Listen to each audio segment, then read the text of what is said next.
Part B, or an arbitrary limit on the number of times a particular letter can be used in a post, like the restrictive rule of only 4 E's allowed per post.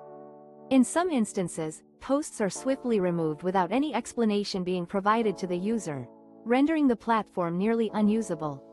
TIFU by thinking a mirror was a passageway to another room. Was at a club last night and thought the mirror was a passageway into a new room, went to go through it and saw someone coming towards me. Tried to move out of the way and he moved the same way as me. Then I looked up. TIFU by mistaking my reflection for an invisible entrance. I found myself in a bit of a predicament at a nightclub the other night. Convinced that a mirror was an invisible doorway to another room, I decided to make my way through it. Just as I was about to pass, I noticed someone approaching me. Attempting to move out of their way, I was surprised to see them doing the same, almost as if we were in sync. It wasn't until I looked up and locked eyes that I realized my mistake, and it wasn't just that the person was moving in tandem with me, it was that I was staring directly at my own reflection. I quickly composed myself, apologized for the awkwardness, and then, in a moment of social awkwardness, raised my glass in a toast, only to realize it was actually an awkward greeting to my own reflection as it was reaching for its glass. Edit. Wow, thanks. My first post and made it to the front page. Laughing face, for those asking, it was in Nottingham. Update. None TLDR. I thought a mirror was a secret door at a club, ended up toasting my own reflection. AITA for telling my roommate her BF can't sleep over 5 nights a week. It's pretty straightforward. My roommate's BF is over 5 days a week. I told her he can't be here 5 to 6 days a week because I pay to live with one other person, not 2. She is upset with me and thinks I'm fine.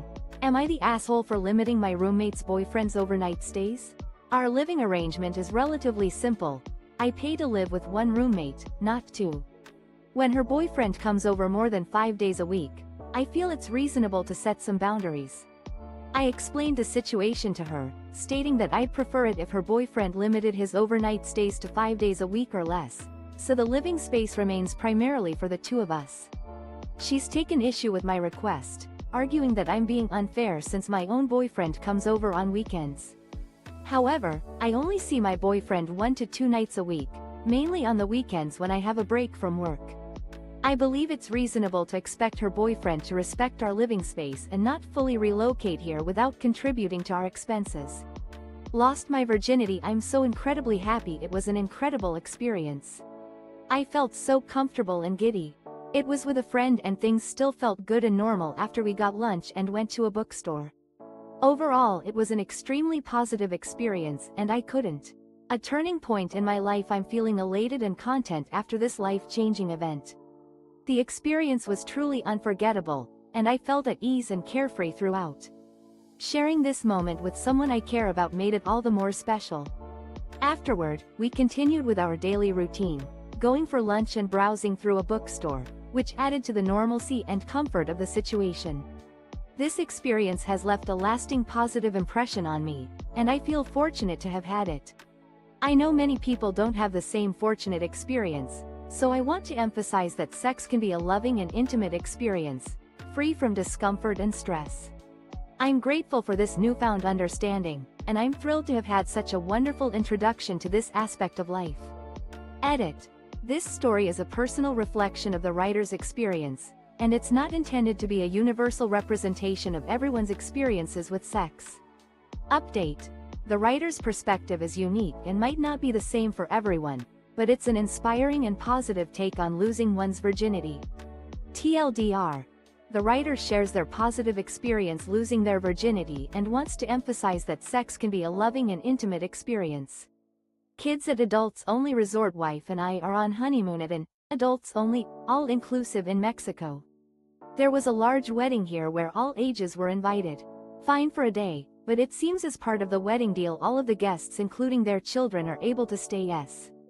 Honeymoon disrupted by uninvited family. My wife and I are currently on our honeymoon at an Adults Only, all-inclusive resort in Mexico. However, the property recently hosted a wedding that, unlike its usual policy, allowed families with children to attend. The wedding guests stayed for a few days and have since taken over the quiet areas, creating chaos in the restaurants with their loud noises and making a mess. The atmosphere we were expecting to be romantic and peaceful has been ruined by the presence of children.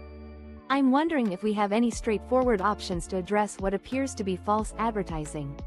Edit: there have been no updates to this situation. Update: there have been no further updates. TLDR: a wedding at an adults-only resort led to an influx of families and children, disrupting the quiet atmosphere for honeymooning adults. Saw this on Twitter and I wanted to share. Parents who emotionally abused their children their entire lives and then cry real, proper tears when their children grow up and forgot their entire existence are in the top 3 sets of people with the most audacity. I have a not. A tweet caught my eye, prompting me to share its insight. There's a particular category of individuals who possess an extraordinary amount of audacity.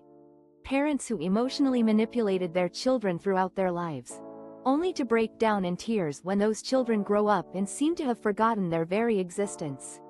I have another child who has never had the chance to meet my parents. However, my family members often pretend that my kids and grandparents have a close relationship. In reality, this is far from the truth. As a result, my children are unlikely to have a meaningful connection with their grandparents from my side. I didn't want to die today. This is kinda short and maybe silly to some people, but today's the first day and I don't know how long that when I thought about death I was afraid of it.